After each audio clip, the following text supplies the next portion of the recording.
Well, hello and welcome to Talk Leadership with Cedrick. You know, everybody needs a little TLC. Talk Leadership with Cedrick is where we focus on leadership and personal growth with business leaders, educators, and local thought leaders. Our goal is to introduce our audience to dynamic leaders who are making an impact with innovative ideas. You know, our guiding leadership principle is the law of contribution, which says growing yourself enables you to grow others. So you can't give what you don't have. So first you must grow yourself in order to grow others. We believe that outstanding leaders like yourself will help us help others. So tonight we have another dynamic leader, and I am so excited about the leader that we have in studio with us tonight. And let me tell you this. First of all, the month of October is Executive Month.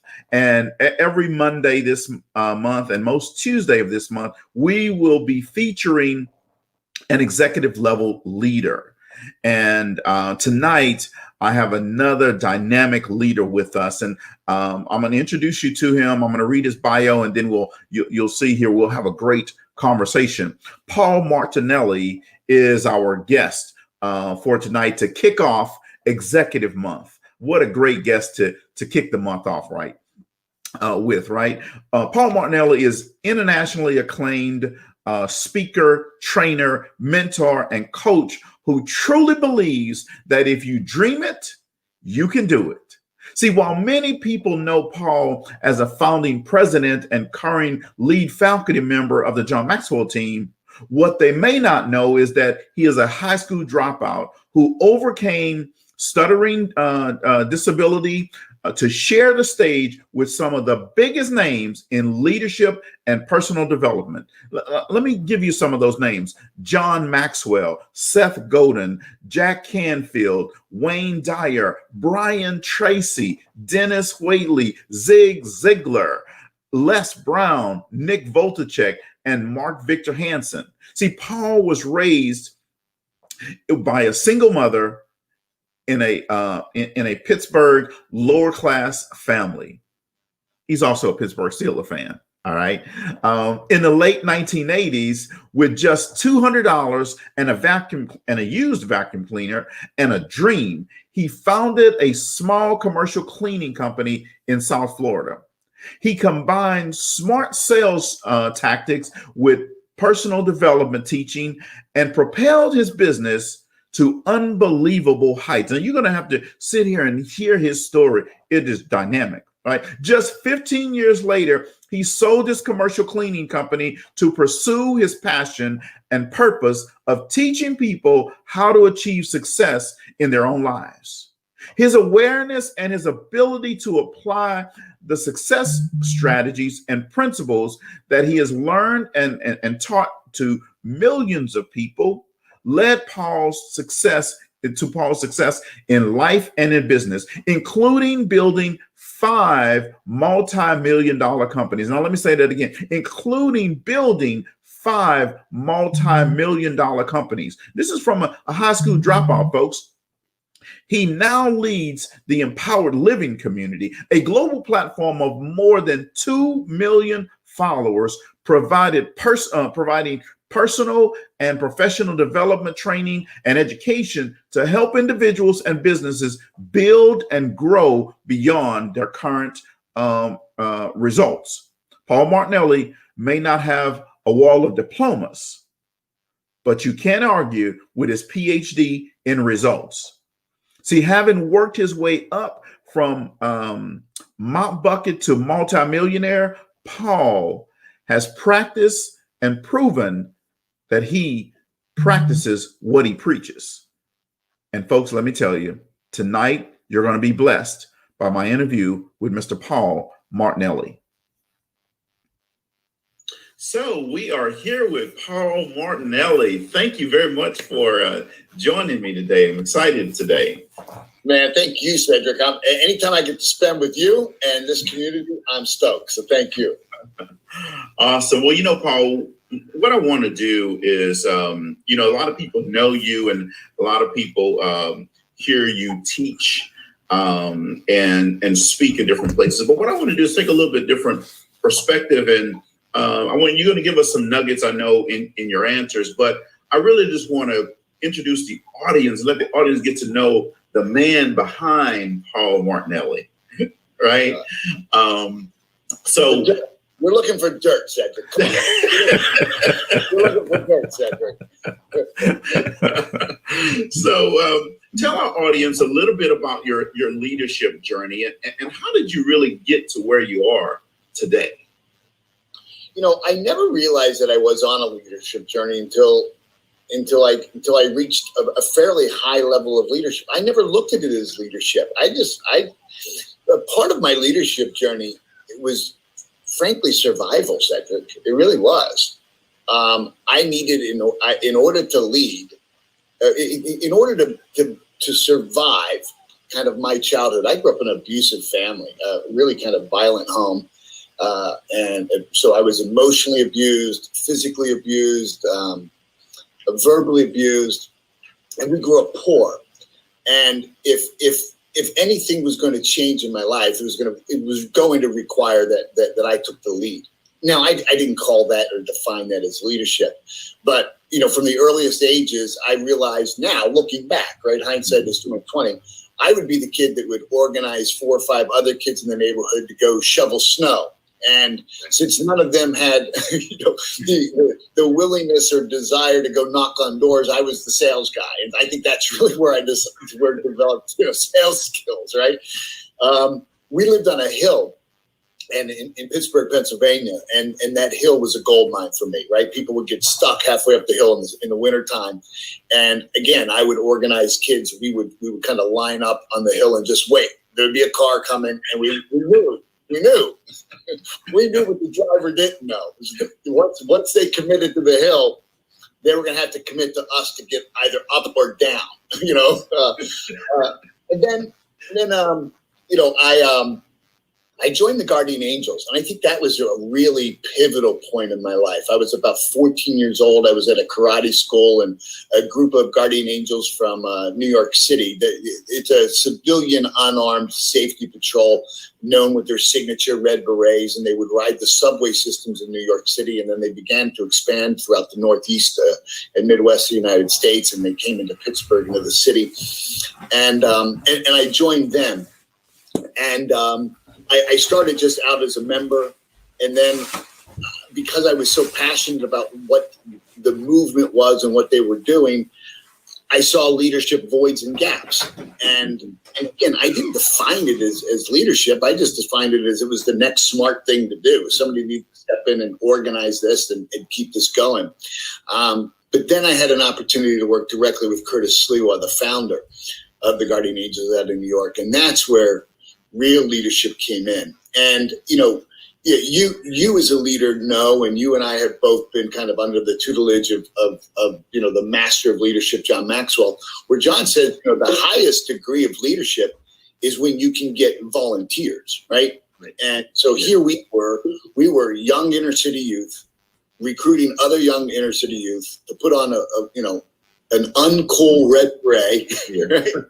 And go into public housing projects, Mm-hmm. And I can remember, and we're working in the heart of inner city. I was in Cabrini Green and Robert Taylor Homes in Chicago. I mean, that's the real deal. I was in the South Bronx. I was in, in New York. I lived at 126 in Lexington in Harlem when Harlem was Harlem. Right, when Harlem was not $1 million condos like it is now, Harlem was Harlem, and I lived above the Amsterdam News Building, and I was always like the only white guy. But I developed leadership there, and then I started my first business, and of course from there, But again, I never defined it as I never looked at it as leadership. It's one of the reasons why before kind of meeting John Maxwell, I had never read a book on leadership. I was probably an unconscious competent. I didn't know what I was doing that was right. I certainly didn't know what I was doing that was wrong. But when you have so much passion for something, and when you have a desire and you have a willingness that you're willing to take risks, you can make all kinds of mistakes. It's kind of like if you've got money and you're building a business, as long as you've got sales, you can make all kinds of mistakes in research and development and customer service, all kinds of other things. I've done that. Right? So, yeah. So when you talk about that hill of snow that you're on, you are actually, Grant Cardone says, "Who has my money?" You were that person before that you made that quote, really. Exactly. Everybody coming up that hill had my money in their pocket. That is awesome. So, on your, I know you said, hey, you didn't really think of it as leadership, but you've had this really successful journey and a long road to executive leadership, right? Help our audience understand how your early entrepreneur experiences helped shape your leadership style that's today. Wow. In every way. I mean, this is one of the reasons why I made a commitment probably 20 years ago that whenever I see a kid who is hustling, I'm buying whatever they're buying. I have made little girls at Girl Scout Cookie Day. I've made their day. I've made their year. I walk up to a store and now I make them ask. I'm not going to just walk over and buy. Right. Give me the pitch, but I'll buy the whole table. You know what I mean? I'll buy every box they've got. Any kid that will knock on my door and ask me to buy anything, I've got subscriptions to magazines I've never read. I've got boxes of cards and foot-long Snicker bars. I mean, anything, because entrepreneurship really is a gateway to leadership. Communication skills, having an agenda, having clarity of that agenda, being able to transfer that clarity to the mind of another person, quick problem solving, all of those things that leaders do is part of that entrepreneur's journey. And I think that's one of the reasons why for entrepreneurs, it seems like we're natural leaders. I think we're probably natural entrepreneurs first, and then we develop those leadership skills. Yes. And you're absolutely right. And a lot of people never realize that they are a leader because no one either verified it or confirmed it for them, but they're doing all the right stuff. That's right. It doesn't come with a certificate, right? Right. Exactly. So, now when we talk about building things and talking about ultra level of success, folks, and when we're talking tonight, I want you to understand that there are different levels of success for everybody. But when we're talking with Paul, we're talking about ultra level of success. Now, you've built the John Maxwell team, and it was over 37,000 coaches around the world. You've now built a new platform, the Empowered Living platform that has over 2 million subscribers. Now, you don't just wake up and just say, I'm going to do this, right? There had to be something behind that. So let's start with the John Maxwell team. What made you decide to do it, and what was one of your biggest challenges? Yeah, to do it, I had found a niche. And again, I wasn't looking for a niche. I think, the more you work, the luckier you get, right? And I think there is real power in saying yes to whatever that next opportunity is. And so I had an opportunity where I was getting certified through a training program that Bob Proctor had. Bob was made famous by the movie The Secret. And I went through his certification program, and there were holes and gaps all through it. It really wasn't a well-organized machine. Great content, but the infrastructure behind for a buyer, right, for a member, just wasn't there. And so I partnered with Bob. And I think that's an important part there is that in every single step that I've made with John Maxwell, with Bob Proctor, with anybody, is I've always gone in first and said, let me put my money where my mouth is. I'll invest in what I'm about to share with you. I'm not going to just give you an idea and say, hey, go do it. I'll fund it. And so that's what I did. And I built a certification program around Bob's content. And I realized that there were great thought leaders, great speakers. You look at a guy like Les Brown, arguably the best communicator in the world on any given day. Any day Les Brown has a microphone, it's a fight for who's the best in the world, and he's probably going to win that fight. But when they were done speaking, they were unemployed. They didn't have a business. And, after they got paid $50,000 or $100,000 for wowing an audience of 25,000 people, they didn't know how to manage that money either. Very much like a professional football athlete, right?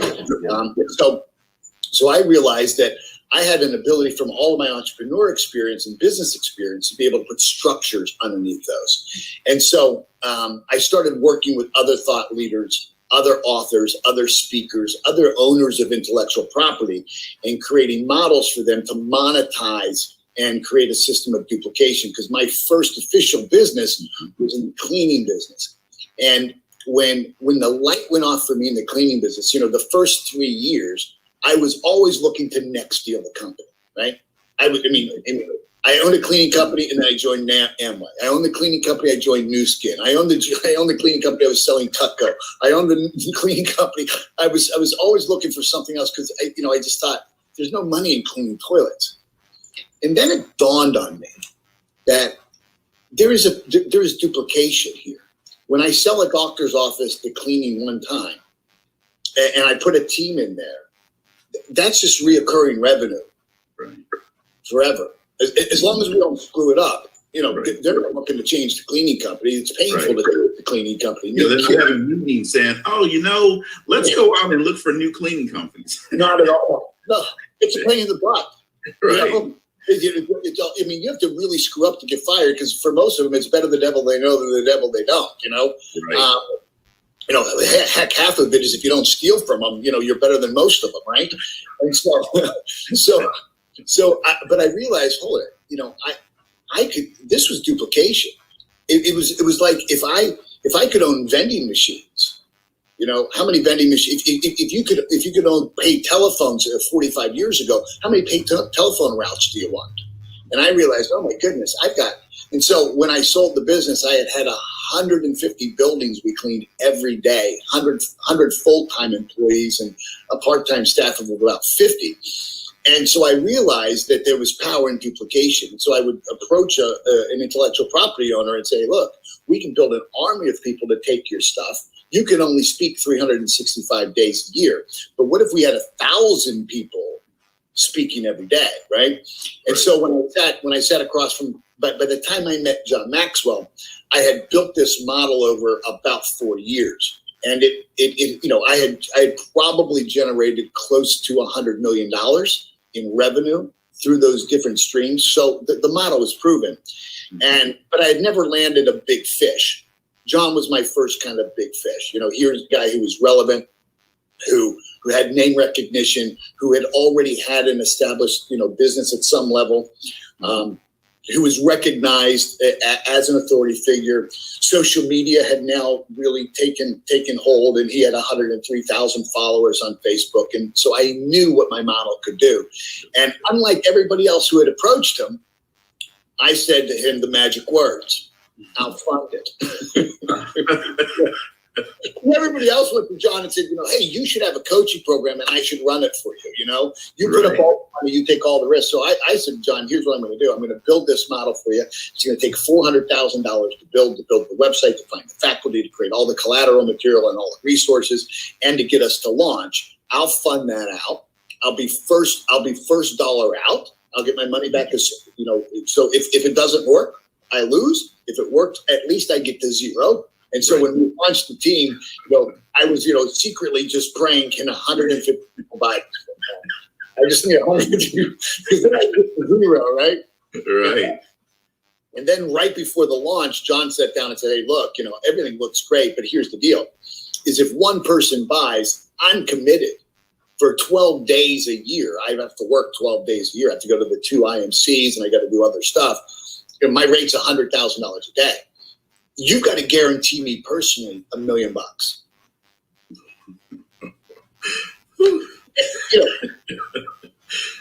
And honestly, it was the entrepreneur in me, and it was the high school dropout in me all at the same time. I was stupid and ambitious. I just looked at John. I said, "Is there anything else? Like, is that it?" And he said, "No, that's it." And I said, "Done. Let's go." Now, secretly, it's okay to go on the hook for $1 million when you don't have $1 million to lose. Yeah. From Iraq. But I did have the $1 million to lose. But the point was that I was willing to do what others just weren't willing to do. And that was really bet on me. Go to the casino of life and put all the chips on me. And we never looked back. And we created this process of duplication. And we found thousands and then thousands and then tens of thousands and then tens and tens of thousands of people who caught the vision of what the John Maxwell team could be.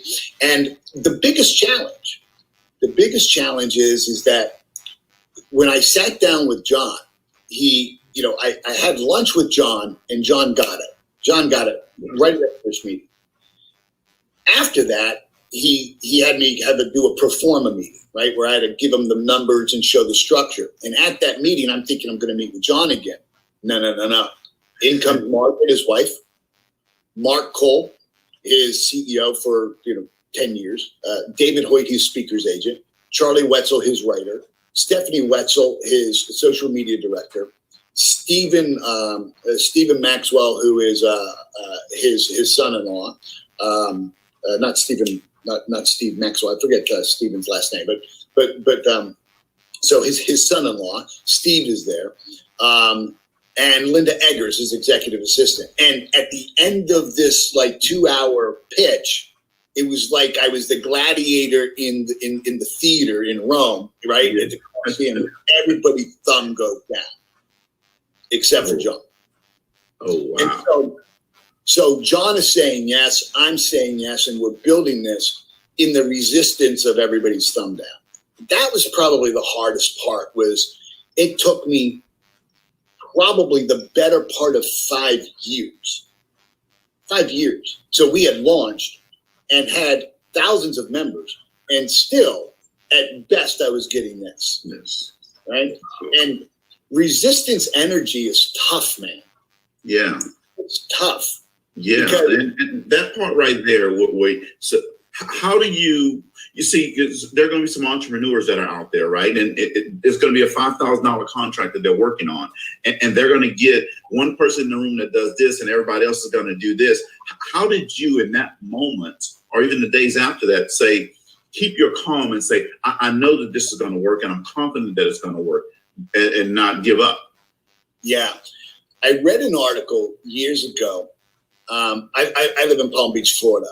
And in Palm Beach, Florida, the crown jewel is the Breakers Hotel. It is one of the most beautiful resorts you'll ever see in the world, not just in Palm Beach, but globally. And they lost a star. Now, if you're not in the hospitality industry, you don't know what that means. But if you are, it means the world. The difference between a 5-star and a 4-star is hundreds of millions of dollars. If you are a 4-star, Microsoft doesn't show up. Google doesn't. You are automatically off the list of where they even think they'll ever do a function, right? So they lost the star. And I remember reading the article of the guy who pulled the star. And they lost the star on a burned out light bulb. Oh, wow. A burned out light bulb. Now, if you go to the Breakers Hotel, I don't know how many light bulbs there are, Cedrick. There's chandeliers bigger than my house, right? I mean, there's lights everywhere. But they had, I think they had like two or three burned out light bulbs.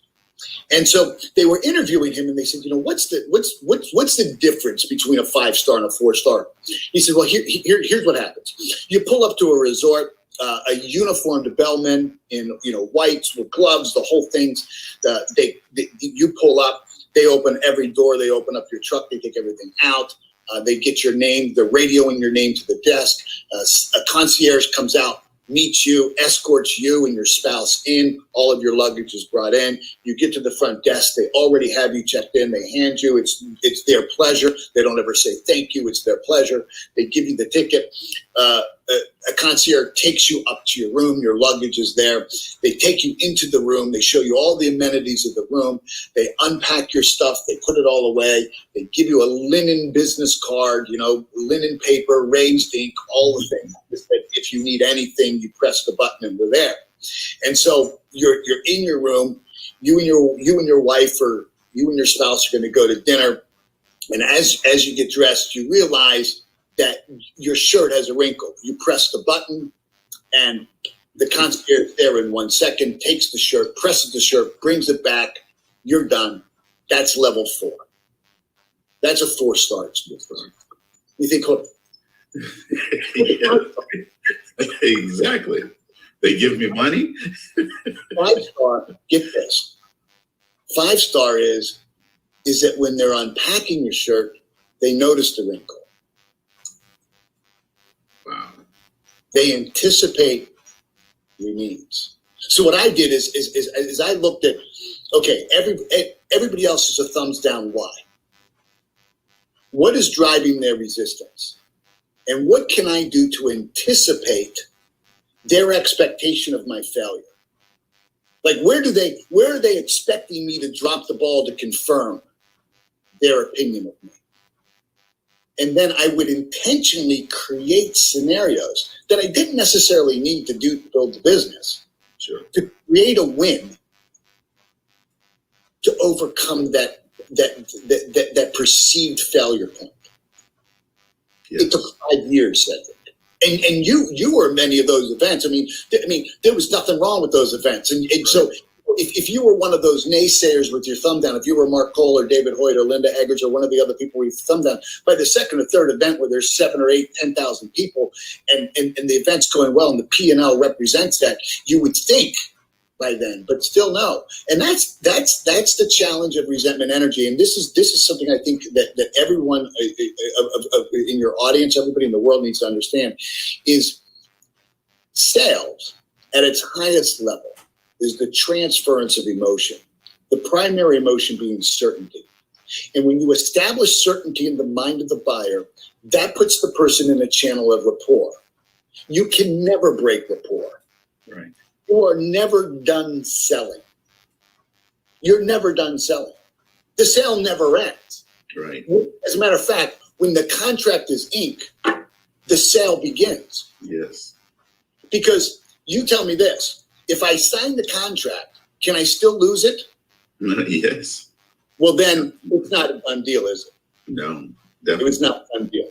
And so I had to continually prove every step of the way, improve the model, improve myself, improve my loyalty, whatever that means, right? Proving my loyalty, proving my willingness to, do I really understand the values? Am I really living the values? I mean, all of that was subject. And part of that was one of the reasons why they were voting me down. These were people who had, and they were smart to vote me down. I probably would have voted me down too if I'd been around John Maxwell for the better part of 20 years. I had bet my whole career on this. And now all of a sudden, this high school dropout janitor entrepreneur who thinks completely different than everybody else in the room thinks comes in and says, we're going to build something massive, right?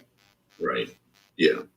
Wow. Well, and that's amazing. And audience, I hope that's what you pick up and understand, that you may get those thumbs down. It doesn't mean you quit and you give up. Right? Never.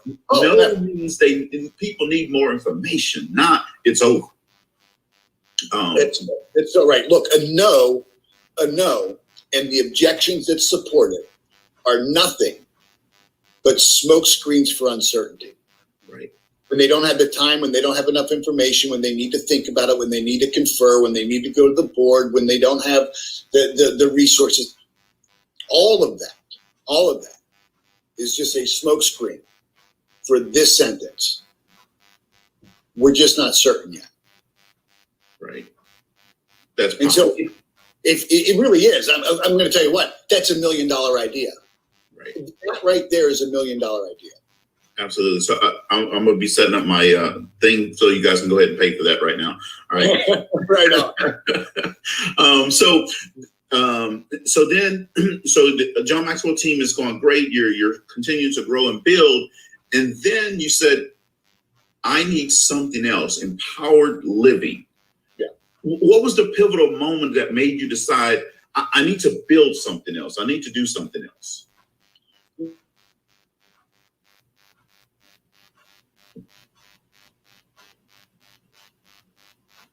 I'm getting us. Okay, there I am. I circled out for a second.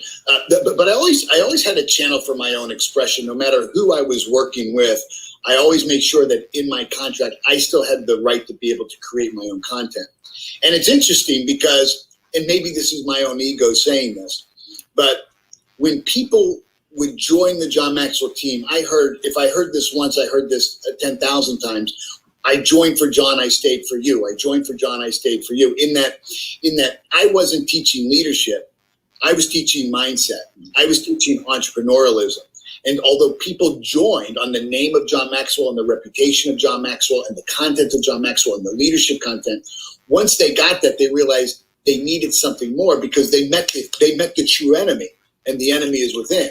It's the voices of self-judgment that hold everybody back. So you can have all of the resources, you can have all the best content in the world, but if you lack the belief that you're worthy of bringing it forward in the world, you won't. And so people needed those tools to be able to break free from their own, self-imposed prison. And my lane in the faculty was mindset and entrepreneurship. And so people were really tuning to that. So I had always had, a creative outlet through a business model where I could create my own lessons and I could teach. And so I was slowly, just holding on to, my business. It was called Empowerment Mentoring at the time. It was a program that I had built, right after I ended my partnership with Bob Proctor. I started Empowerment Mentoring, and I partnered with Les Brown. And then over the years, whatever thought leaders I was working with, I would bring them into Empowerment Mentoring. We would create courses and content for people, and it would sit on that platform. As that platform grew and grew and grew, and truly through the exposure of John Maxwell, when John steps into your life, everything in your life becomes magnetized. When somebody of that stature, right, and that, John's got a footprint, right? So John put me in front of people who would never listen to me or would never even give me a shot to be able to speak to them. There's no doubt. My success is absolutely built on the reputation and legacy and the work of John Maxwell. I make no bones about that. But what I did do is I made sure that I continue to have this outlet and resource for my own creativity, with John's blessing and understanding all the way. And what I would do is, I would create content for my own business, and I would end up giving it to John Maxwell team members. So I would do a study on Think and Grow Rich. I had 50,000 people enroll in that program, and then I would give it for the John Maxwell team members and give it to them for free. And so I think the big pivotal point for me with the platform of Empower Living is when I realized what is its true purpose. And I realized that its true purpose is to platform other people. Its true purpose is to do for others what it did for me, which was give me a shot, give me exposure. And so we have yourself and your team with the Black Entrepreneurs Institute. We create that platform for you guys that you might otherwise not have. Anybody who's writing a book, we promote them. We have a show for empowered women. We have a show for anybody who's a thought leader who wants to, or an up and coming coach or author. We give them 15 minutes. We have a slot every day in our schedule where we put them, live on the page and go. And let them swing at the ball. And we never take an affiliate fee. We never take a commission. It's truly just to position other people. And, now part of the reason I'm able to do that is I've worked really hard in my life. I'm blessed and I don't need it financially. But the other part of it is it's really my tithe back to the world. To whom much is given, much is expected. And I've been blessed. And so I realized earlier, later, that my business was really the platform. It wasn't even my body of work anymore. It's so much, with 2 million people all over the world, it's so much bigger than me, Cedrick. You know that. You know that. I mean, it's so much bigger than me now. And isn't it awesome to see what you're doing with the platform. Like you're serving the platform in its community in ways I could never serve it. You know, Regina Bryant, who's running the Empowered Women segment, she's going to take that show and she's going to be Oprah. You know, she's going to kill it. She wants to own it, right? And she wants to bring the folk. We just this last week, then we had, and depending on when this airs, we had Paul Creed, the piano player. Yeah. Just awesome. Here's an awesome guy, right? Yes. But he's playing. He would normally be playing his music at bars. Bars are shut down, and I wanted to help him and give him a platform. And so he takes the platform on Saturdays for 2 hours and just does songs by request. It's so much fun. People love it. That's bigger than me. Yes.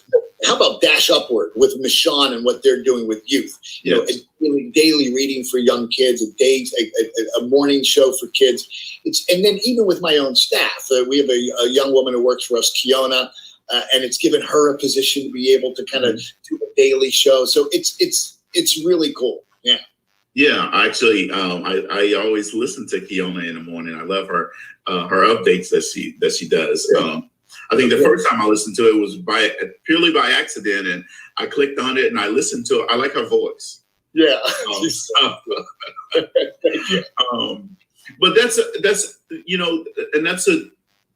visionary by you to take a social media platform and really create. It's really like a whole network. Like Tyler Perry just built this whole studio in Atlanta, right? And that's really what you're doing here by having different variety of things. Yeah, I see it as a TV station on Facebook that gives people who have something to say, but maybe not the audience yet to say it to, a shot. Yeah. And also to give people like you. I mean, when I heard your story and your background, I thought this is a gold mine. I mean, you are like one of. Have you ever read the book The Millionaire Next Door? Yeah, I think it was Paul Stanley. Mm-hmm. You remind me of that story in that you're one of those best kept secrets that if people don't take a little bit of time just to listen to who you are and your story, they could completely miss it. But if they'll listen to you. If you'll give Cedrick 10 minutes and let him speak, then you realize, let me grab a pen. He has something to say. And there's so many people like that in our community. And I just want to platform them and help them and, let them go and do great. So if you go to my Facebook page, it's promotions of everybody else. That's awesome. And a servant leader. Yeah. Right.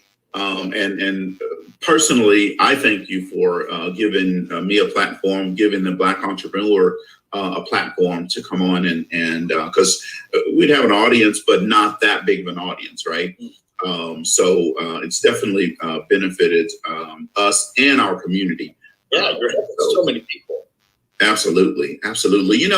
Paul, I always do a segment in here called Would You Rather? All right. So people want to know what would you rather? Paul Martinelli. All right. So would you rather have $1 million in Amazon gift cards or $100,000 in real money? Would I rather have in Amazon gift cards or $100,000 in real money? Oh, gift cards. For sure. Gift cards. Yeah. Plus it's Amazon, right? It's all. You can buy the world with Amazon. Yeah. Exactly. They even selling houses on there now. So would you rather have free Apple products forever or free Wi-Fi wherever you go? Free Wi-Fi wherever I go. I'm an Apple guy. Oh, well, I am too, but if you go to Nigeria, and it takes you 8 hours to watch a 15-minute video. Oh, okay, yeah.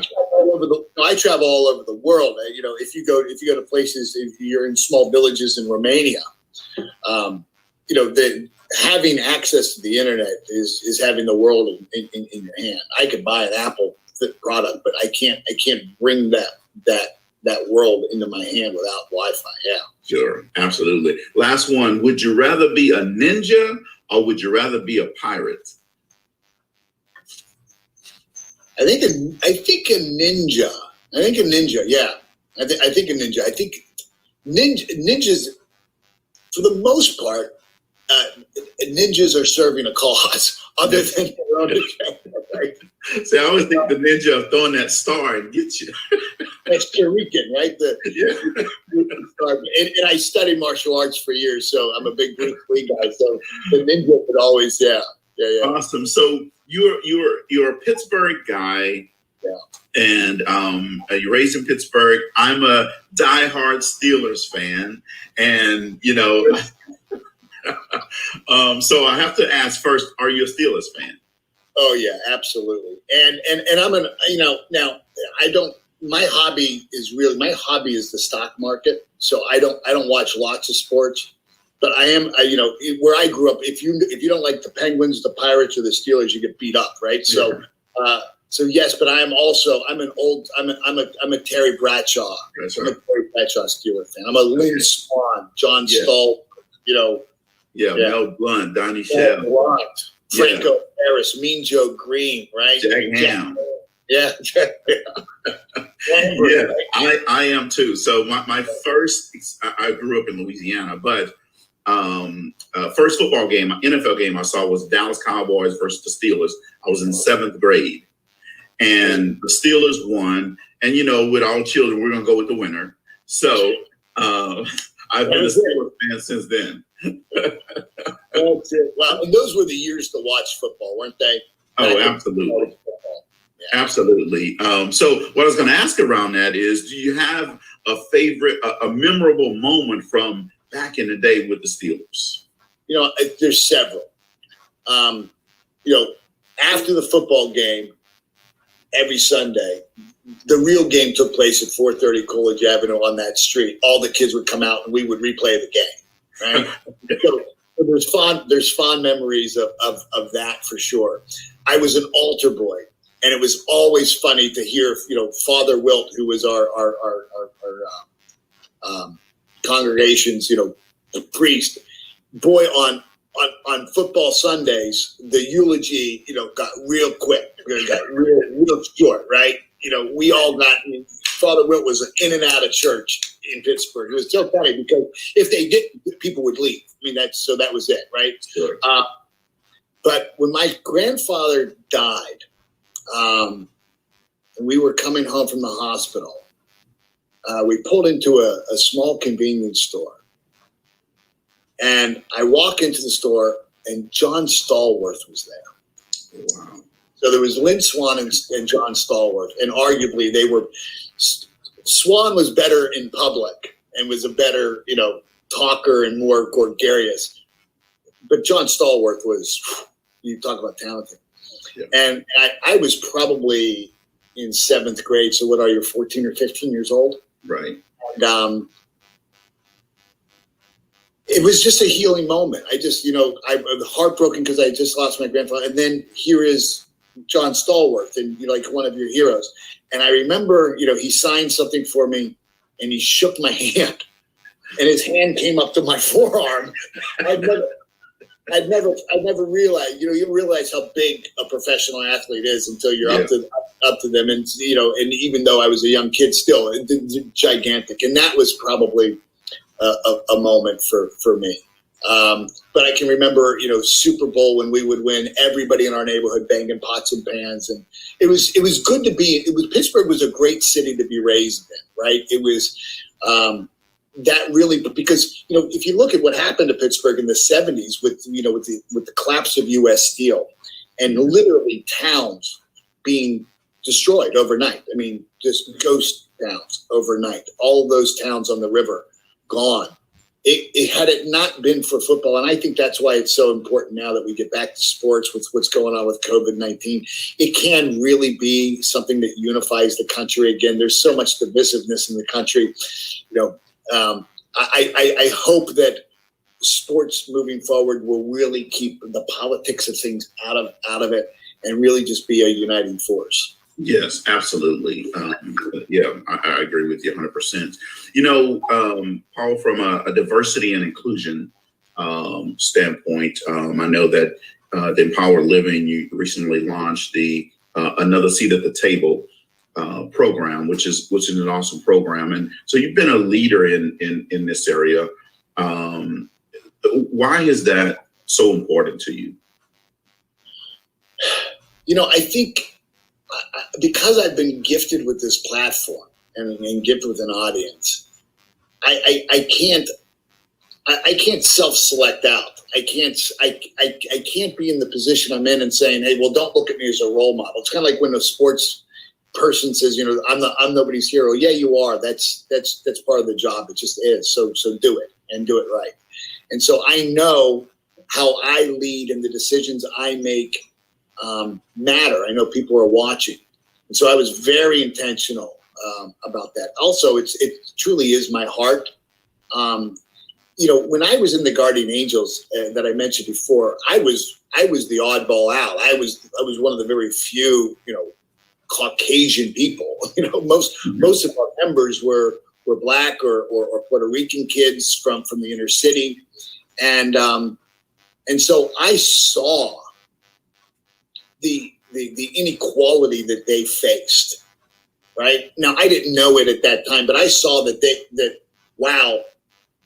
If there wasn't something or someone that would intervene in their lives, they may never be able to navigate a way out of some of the conditions and circumstances they were in.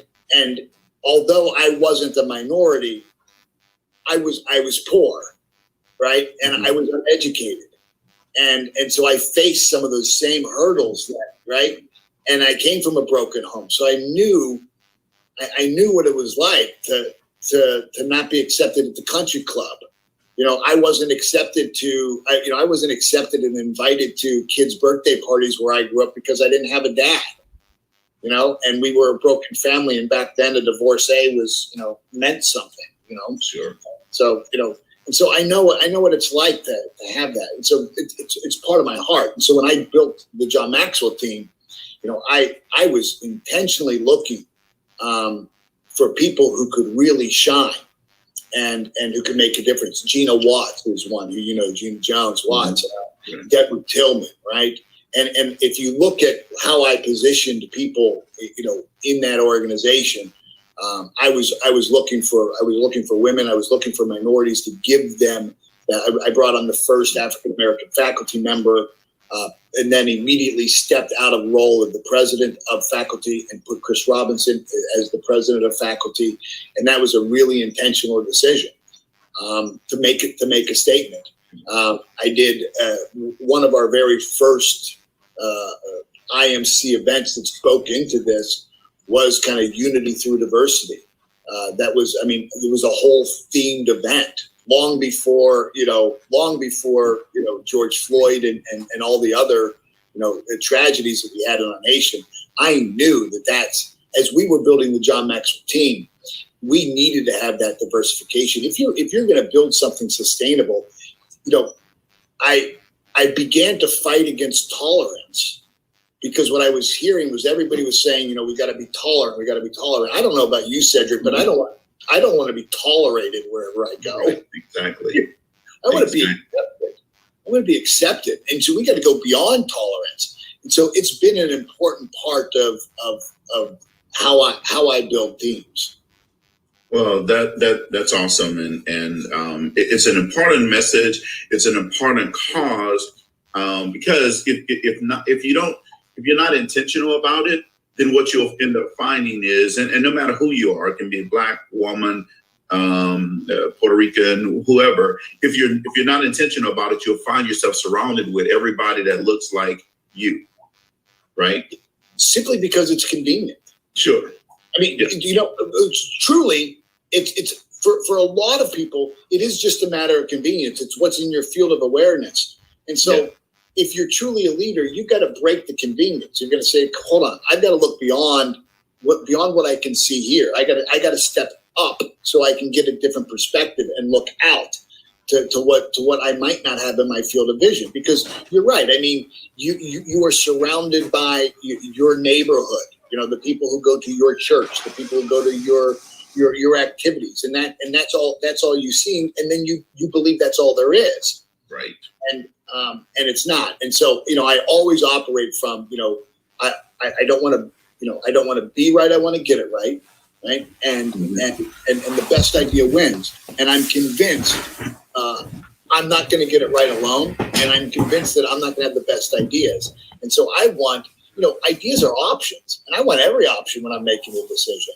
Absolutely. And I truly see myself as a global citizen, and I truly see my business as a global business. That means I've got to transcend.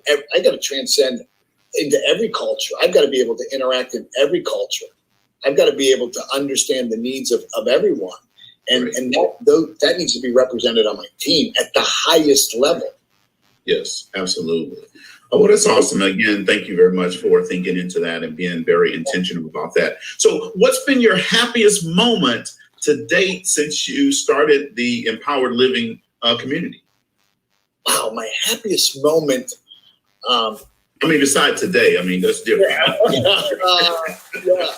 There's several. When we struck the deal with you and the Black Entrepreneurs Institute, that was a really happy day for us, because you were the first show. You were the first show that we said, we're going to give the platform to someone and let them have at it and let them just create whatever they want to create. That was a really happy day, because we had been working to that and then finding the right partner. And, truthfully, I think you and I and your team, well, I think it was you and I on a call. We were interviewing you for my show. I think you and I made that decision about 6 minutes. Had it all in my head. We did it on a handshake, and I don't think it was 3 weeks before you guys were live on the air. It was so easy. It was so easy, and I think that's an important lesson, isn't it? Is that if it's easy, it's probably right. It should be easy, and it was very easy. We didn't have to do a whole lot of work on our end, and I don't think you guys had to do a whole lot of work on your end in order to make this work. It just worked. So that was a happy day. When we moved into our new building, Roddy Galbraith, my partner, and I, we had been traveling in Europe for our Empowered Living communities in France, Italy, and Romania, and then we went to Israel, and we had bought a building while we were gone, and it was being remodeled. And when we came back to have kind of your own studio, your first, this is it, because Empowered Living up until that time was really just on a laptop computer, right? There was no building, right? There was no building. There was no studio. The studio was, our laptop or our cell phone, right? There was no, everybody kind of worked satellite. But having, your office, there's something about owning your own dirt, isn't there? Sure. You just bought a bunch of acres. There's something about having your own dirt, right? This feels good. Absolutely. Well, that is awesome. Only a couple more questions here. And so you've had a lot of success and traveled to a lot of different places, but we've all had things that we failed at, things that just didn't work out the way we thought it was going to work out. So talk to us about one of those moments, and how did you overcome that? What you learned from it? Yeah, big one. I spent $1.5 million on radio ads with Rush Limbaugh. We were building the John Maxwell team, looking to grow and expand. It had never done radio advertising, and so I knew that if we were going to go in, if I was going to do it, I wanted to make sure that I knew why I would fail if I failed. Right? I didn't want to say, well, maybe it was the wrong show, or maybe we didn't go big enough. So, okay, number one talk show meets kind of our demographic, conservative, for, a kind of a college educated audience, 51 million listeners a week. And he has, like a Howard Stern, he has people who love him and hate him who listen to him equally, right? Yeah. So that audience is there. The lovers and the haters are there.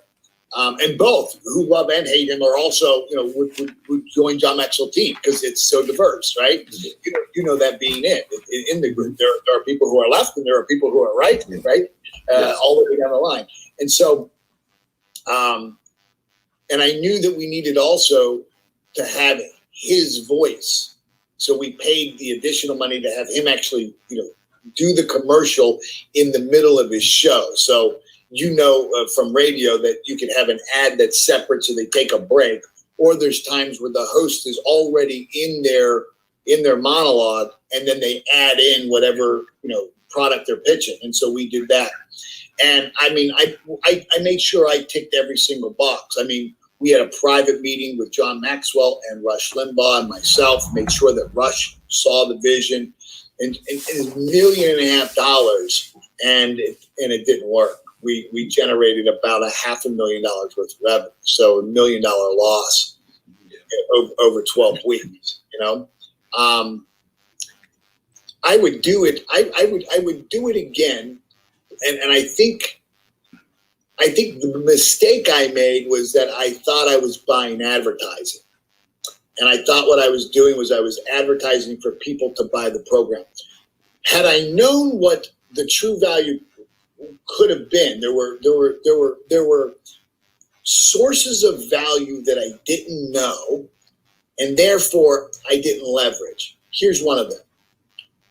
Imagine if you're a John Maxwell team member and you're an independent person, you're an independent member, and you're in your city and you feel all the weight of being an alone entrepreneur, and you're driving down the road and you hear your company on the radio. There's something that feels good about that, right? You just feel like, wow, right?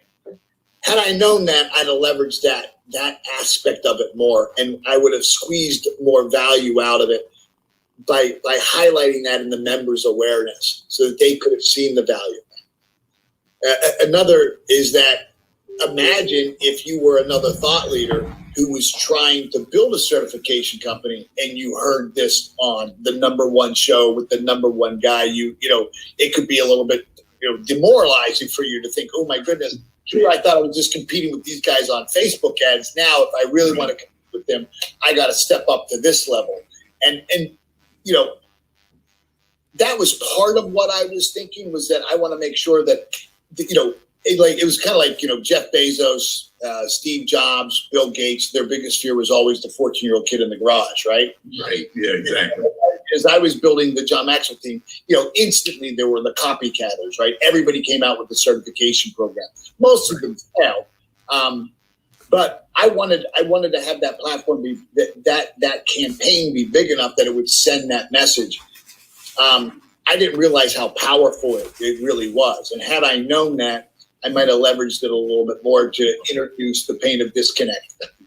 Sure. Yeah. Well, and that's actually, it's a good point that I want our audience to pick up on. You notice that Paul walked through the failure, but he was very analytical and was able to quantify what the mistake was and how he could do it differently if he did it again.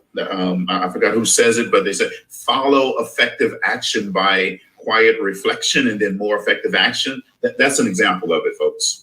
Oh, well, thank you. And I mean, experience doesn't change anything. It's reflected experiences that do, right? Sure. Absolutely. So a final question for you. And I want to say again, thank you very much for making the time out for our audience today. I know that I took a lot of notes while I was listening to you here.